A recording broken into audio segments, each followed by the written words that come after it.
Hi, I'm Chris Martinson of Peak Prosperity. Here's your weekly update. It is Friday, June 30th, 2017.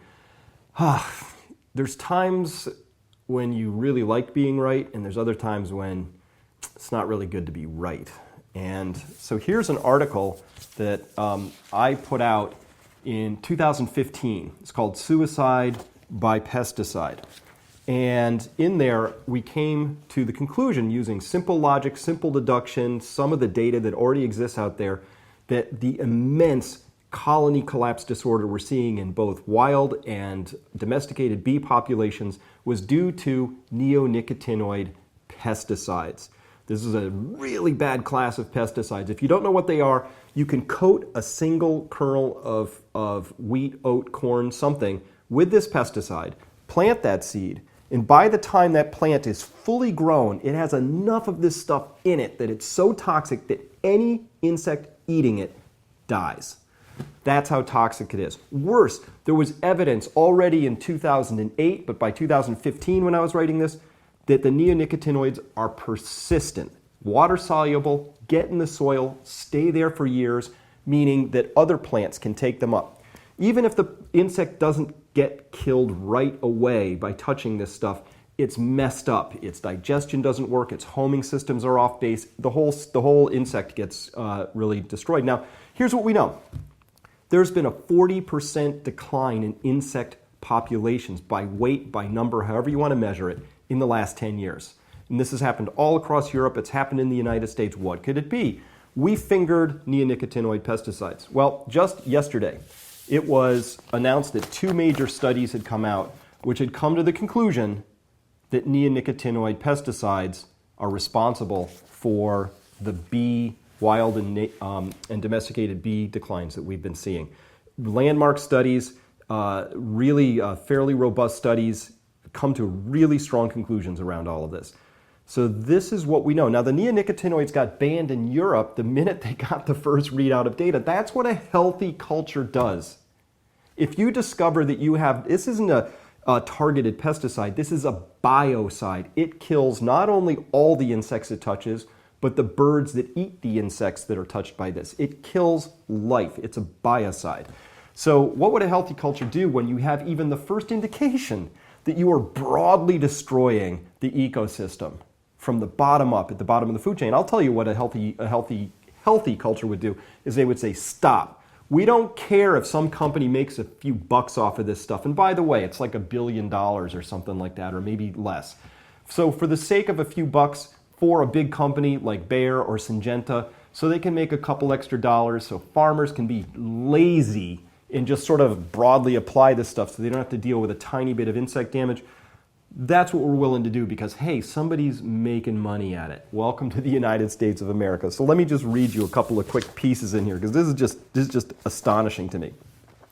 So the research took place 33 large farmland sites spread across the UK, Germany, Hungary. Honeybees, bumblebees, solitary bees were all studied. And the survival of honeybee colonies was reduced by exposure to the insecticides in the UK and Hungary, but not as much in Germany, where bees foraged far less on the sprayed affected sites. They had lower levels of disease. They had access to other sources of pollen and honey and things like that. So they had less insecticide exposure and less damage and less death associated with that. The scientists also discovered that wild bees were exposed to neonicotinoids that was not even used in the trial, and concluded the harm caused resulted from persistent residues in arable systems due to their widespread and often very frequent use. Now, on the other side, however, both Bayer and Syngenta expressed doubt about the simplistic interpretation of complex and inconsistent results. That was Germany versus Hungary and the UK. We do not share the interpretation and remain confident that neonicotinoids are safe when used responsibly, said the very appropriately named Richard Schmuck, Director of Environmental Safety, there's an oxymoron, at Bayer Crop Science. And there was a second study in Science, published in Science, one of the premier science magazines and journals out there, carried out on corn farms in Canada. and also found that crops that were not exposed to neonicotinoids still exposed the bees to the neonicotinoids. So, this is something we've known for years and years. Obama administration had a chance to weigh in on this. They decided to punt. More study was needed. More study was needed. You have these really disgusting statements by the PR flacks and just horrible human beings that exist at these companies who are willing to destroy the ecosystem so they can make a couple of bucks. That's the world we live in. So if you think that what happened in Ferguson, Missouri, or what we're starting to see in how the United States is destroying countries like Libya, or what's happening with these companies deciding to destroy entire ecosystems, you need to understand they're all linked. It's because we have a consciousness that is absolutely focused on the wrong things. It's a death cult when we really need to begin focusing on light in life. We are way off the reservation. That it's even remotely appropriate for a culture to think we can wipe out whole sections of an ecosystem so that a company can make a couple extra dollars, which, by the way, we print out of thin air anyway, meaningless concept. That tells us that we're really in bad shape in this story. We have to shift how we're thinking about this.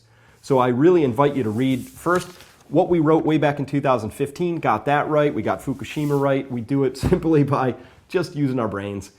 We're here to help you become more intelligent, smarter. We want you to understand the context of the world you live in because it's getting complex. So with that, I'm Chris Martenson. Please come by Peak Prosperity and take a look at what we've got. Oh, brand new big two-part report this week coming out on oil. You have to understand what's coming on with oil. Lack of investment is going to lead to lack of supply. Really big story if you want to understand where things are going and what's likely to result over the next few years. So with that, now I'll sign off. See you next week.